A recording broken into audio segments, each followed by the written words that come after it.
What's up, everybody? This is your boy Milk, and welcome to Five Nights at Freddy's 101, a basic guide to everything FNAF. In this series, I plan on covering the basic lore of the FNAF series, starting with this video, in which I will be covering the first game. This is a lore-based series rather than gameplay, so lore will be the focus.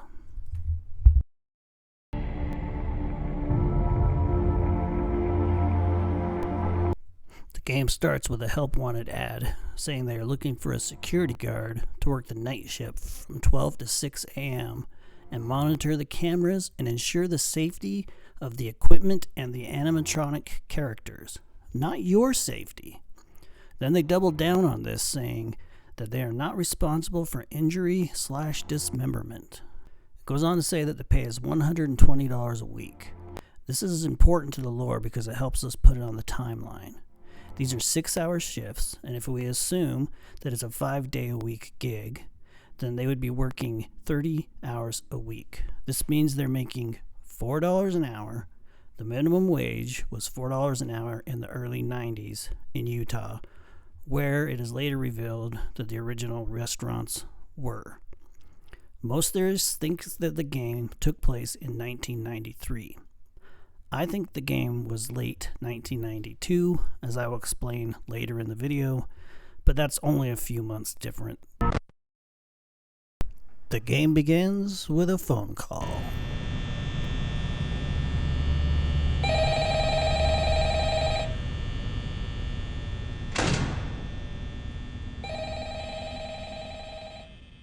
These calls are the source of most of the lore in the game.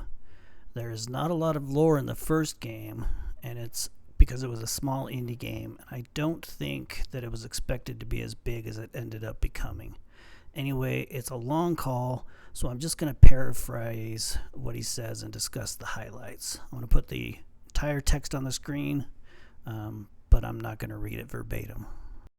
Phone guy, as he is known in the community, welcomes you to your first night. He worked in the office before you and is finishing up his first week as he makes the recording.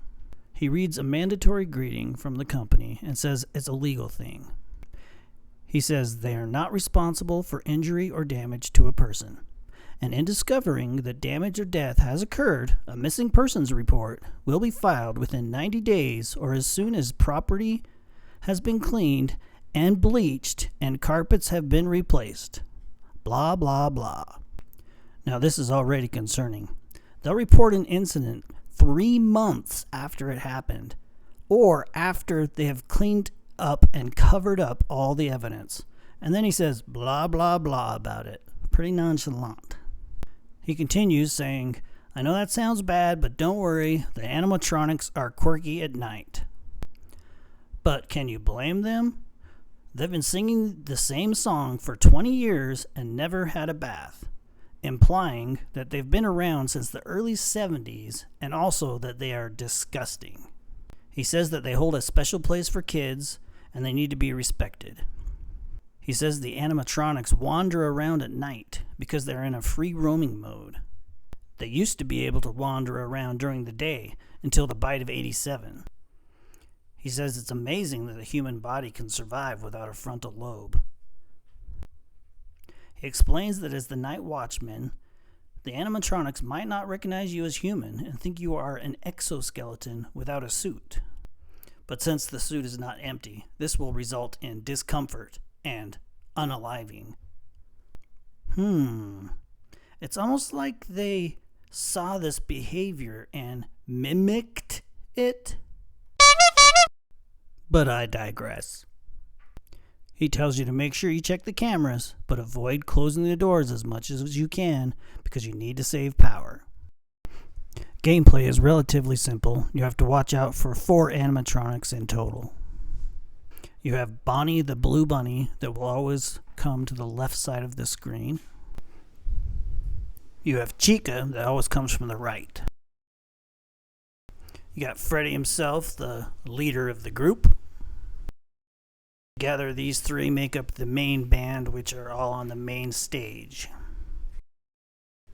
Behind a curtain on a small stage, you have Foxy, who is the shyest of all the animatronics, but also the most aggressive. You may also occasionally spot Golden Freddy. Golden Freddy will not jump scare you, but he seems to be important to the lore, although no one quite knows exactly how at this point. You will also occasionally see text on the screen that says, "It's me." Night 1 is not difficult, so I'm sure you'll have no problem making it to night 2. At which point you will get your second phone call. Phone guy congratulates you on making it to your second night. He tells you that he won't take long because the animatronics become more active as the week progresses. He tells you might want to watch the cameras while you're listening to his message. He explains that Freddy himself does not come off the stage very often, but that he becomes a lot more active in the dark. He says this is more reason not to use the door lights.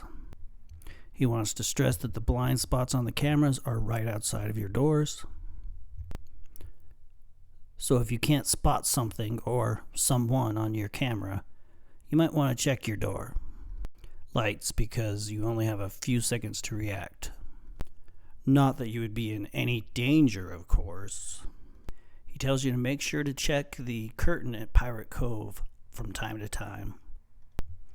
He explains that this character is more active if the camera remains off for long periods of time. The other form of lore in the game comes from newspaper clippings that you can spot throughout the pizzeria on the cameras. These newspaper clippings talk about the missing children's incident, also known as the MCI in the community. There are different opinions of exactly when this took place. Some people think it was 1983 due to images from FNAF 4, while others think maybe it was 1987 when FNAF 2 takes place, and also when the infamous bite of 87 happened. The third opinion, and the one I personally prescribe to, is that it was in 1985, as alluded to in the novel The Silver Eyes. Regardless of the exact year, it was definitely, or very, very likely it happened in the early 80s. Kids vanish at local pizzeria. Bodies not found. 2 local children were reportedly lured into the back room during the late hours of operation at Freddy Fazbear's Pizza on the night of June 26th. While video surveillance identified the man responsible and led to his capture the following morning, the children themselves were never found and are presumed dead. Police think that the subject dressed as a company mascot to earn the children's trust. At the beginning of night 3, you will get your third phone call. Hello? Hey, you're doing great. Most people don't last this long. I mean, they usually move on to other things by now. Oh, I'm not implying they died. That's not what I meant. Anyway, I better not take up too much of your time. Things start getting real tonight. Hey, listen, I have an idea. If you happen to get caught and want to avoid getting stuffed into a Freddy suit, try playing dead. Go limp. And there's a chance that maybe they'll think you're an empty costume instead. Then again, if they think you're an empty costume, they might try to stuff a metal skeleton into you. I wonder how that would work. Yeah, never mind. Scratch that. It's just best that you don't get caught. Okay, I'll leave you to it. See you on the flip side. Sorry, I kind of almost went Kermit the Frog there. Hi-ho, this is Kermit the Frog. I am not Phone Guy. Let me make that clear. I am not Phone Guy.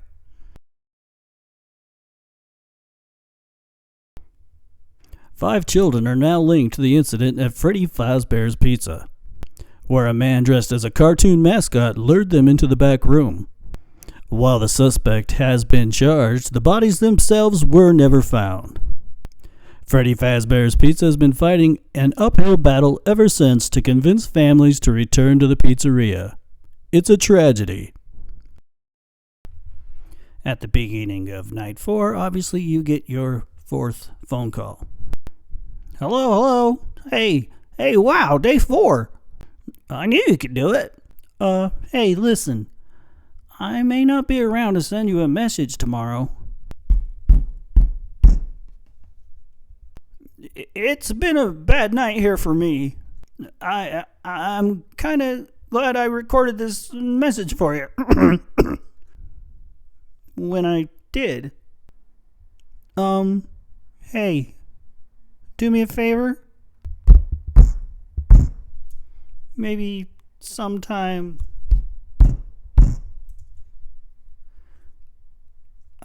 you could check inside the suits in the back room. I'm gonna try to hold out until someone checks. Maybe it won't be so bad. I always wondered what was in all those empty heads back there.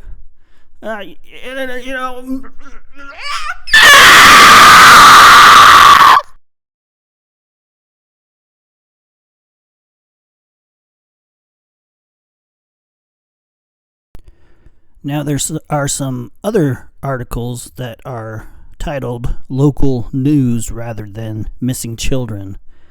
I don't think it's 100% clear, but I think this is now the modern day news articles rather than the missing children articles, which were left over from the 80s. I think these are more of what's happening to the pizzeria right now.